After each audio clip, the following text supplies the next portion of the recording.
নমস্কার, টেক বাংলার পক্ষ থেকে HTML এর দ্বিতীয় পর্বে আপনাদের সকলকে অভিনন্দন। আমাদের আজকের পর্বের বিষয় কম্পিউটার সেটআপ বা কোডিং করার জন্য কম্পিউটারকে রেডি করা। আমরা জানি ওয়েব ডিজাইন করতে HTML এবং CSS দিয়ে কোডিং লিখতে হবে। এই কোডিং লেখার জন্য কম্পিউটারে যে বেসিক জিনিসগুলো লাগবে সেগুলো আছে কি না সেটা চেক করব, আর যদি না থাকে সেগুলো ইনস্টল করে নেব। যেমন কোডিং লেখার জন্য আমাদের কোড এডিটরের প্রয়োজন, আর কোডিংটাকে প্রদর্শন করার জন্য আমাদের ব্রাউজারের প্রয়োজন। আমরা অনেক ধরনের কোড এডিটর দেখতে পাই, যেমন notepad, notepad plus plus, dreamweaver, coffee cup, sublime text ইত্যাদি ইত্যাদি। আমরা এখান থেকে যে কোনো একটা এডিটর বেছে নেব, আর ব্রাউজার হিসাবে গুগল ক্রোম অথবা ফায়ারফক্সকে বেছে নেব। এই টিউটোরিয়ালে আমরা নোটপ্যাড প্লাস প্লাস এডিটরটি ব্যবহার করব, কারণ এটা নতুনদের জন্য ব্যবহার করা খুবই সহজ। আর কম্পিউটারে গুগল ক্রোম এবং ফায়ারফক্স দুটোই ইনস্টল করে নেব। আশা করি প্রত্যেকের কম্পিউটারে কোনো না কোনো ব্রাউজার ইনস্টল করা থাকে, যেমন ইন্টারনেট এক্সপ্লোরার, মাইক্রোসফট এজ ইত্যাদি ইত্যাদি। এই ব্রাউজার দিয়ে আপনারা গুগল ক্রোম এবং ফায়ারফক্স এই দুটো ব্রাউজার ইনস্টল করে নেবেন। আর কীভাবে ব্রাউজার ডাউনলোড করে ইনস্টল করবেন সেটা দেখে নিন। প্রথমে কম্পিউটারে যে কোনো ব্রাউজার ওপেন করুন। আমি এখানে আমার ক্রোম ব্রাউজার ওপেন করছি। ক্রোম ব্রাউজার ওপেন হয়ে গেলে এখানে লিখবেন, টাইপ করবেন ডাউনলোড ক্রোম ব্রাউজার। লেখার পরে এন্টার দিন। দেখবেন প্রথমে যে লিঙ্কটা আসছে ডাউনলোড গুগল ক্রোম, এখানে ক্লিক করবেন। তাহলেই গুগল ক্রোম ব্রাউজারের সাইট ওপেন হয়ে যাবে। এই যে এখান থেকে নিচে দেখুন ডাউনলোড ক্রোম, এখানে ক্লিক করবেন। এখানে ক্লিক করার পর দেখুন এখানে ডাউনলোড ক্রোম, তারপরে অ্যাকসেপ্ট অ্যান্ড ইনস্টল। এখানে দেখুন ডাউনলোড শুরু হয়ে গেছে। এবার এটাকে ইনস্টল করে নিন। এইভাবে আপনি ফায়ারফক্স ব্রাউজারকে ডাউনলোড করে ইনস্টল করে নেবেন। এবার দেখাবো নোটপ্যাড প্লাস প্লাস কীভাবে ইনস্টল করবেন।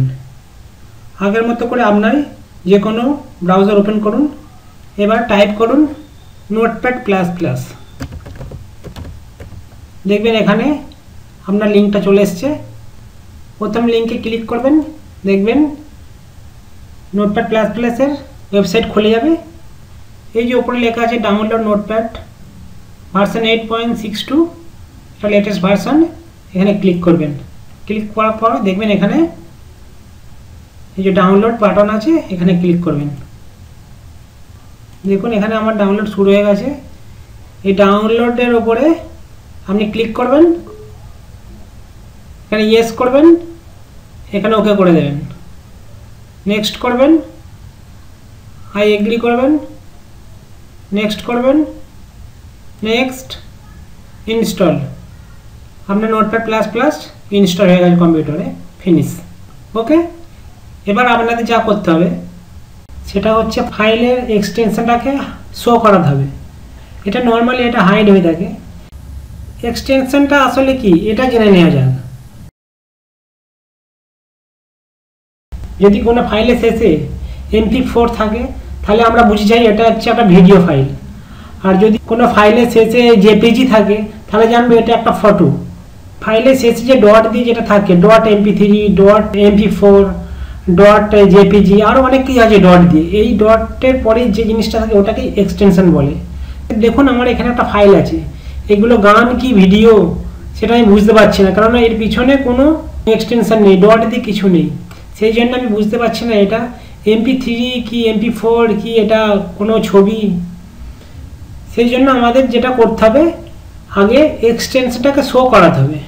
এক্সটেনশনটা শো করালেই এখানে ডট দিয়ে আসবে এটা MP3 কি MP4 কি JPG ফাইল কি HTML ফাইল। আমরা যেহেতু HTML শিখবো, এক্সটেনশনটা না শো করালে তাহলে আমরা বুঝতে পারবো না এটা অ্যাকচুয়ালি এটা HTML ফাইল কিনা। সেই জন্য আমাদেরকে ফাইলটা শো করাতে হবে। শো করাতে হলে আমাদের যেটা করতে হবে, প্রথমে আপনাকে কম্পিউটারের ফোল্ডার অপশানে যেতে হবে। এই ফোল্ডার অপশানটি সমস্ত কম্পিউটারে প্রায় একই রকম। আপনি কন্ট্রোল প্যানেল থেকে ফোল্ডার অপশানে যেতে পারেন, অথবা আপনার কম্পিউটারে যে সার্চ বাটন আছে সেখানে গিয়ে ফোল্ডার অপশান সার্চ করলেন, পেয়ে যাবেন এই ফোল্ডার অপশানটি। ফোল্ডার অপশানে গিয়ে ক্লিক করবেন। ক্লিক করার পর যে উইন্ডোটা খুলবে সেখানে দেখুন দেখা যাবে ভিউ অপশানে গিয়ে যাবেন, আর নিচে দিকে নামিয়ে দেখবেন এখানে লেখা আছে hide empty device in the computer folder. এই যে টিক মার্কটা দিয়ে আছে এটাকে তুলে দিয়ে অ্যাপ্লাই করুন, অ্যাপ্লাই করে ওকে করে দিন। তাহলে আমাদের যে এক্সটেনশনগুলো আছে সেগুলো এসে যাবে। একবার দেখে নিই, দেখুন এখানে এক্সটেনশনগুলো শো করছে। এগুলো একটা MP3 মানে এই MP3 এটাই হচ্ছে ডটের পরে যে জিনিসটা আছে এটাই হচ্ছে এক্সটেনশন। ঠিক আছে, ভিডিও ফাইল হলে MP4 আসবে, যদি কোনো ছবি হয় JPG ফাইল হবে। ওভারঅল আমরা যা করলাম যে তিনটে জিনিস, সেটা হচ্ছে একটা এডিটর ইনস্টল করে নিলাম, আর দুটো ব্রাউজার ইনস্টল করে নিলাম, আর এই ফাইলের এক্সটেনশনটাকে শো করে নিলাম। ঠিক আছে, এই তিনটে কাজ হয়ে গেলে মোটামুটি আমাদের কম্পিউটার রেডি HTML এর কাজ করার জন্য।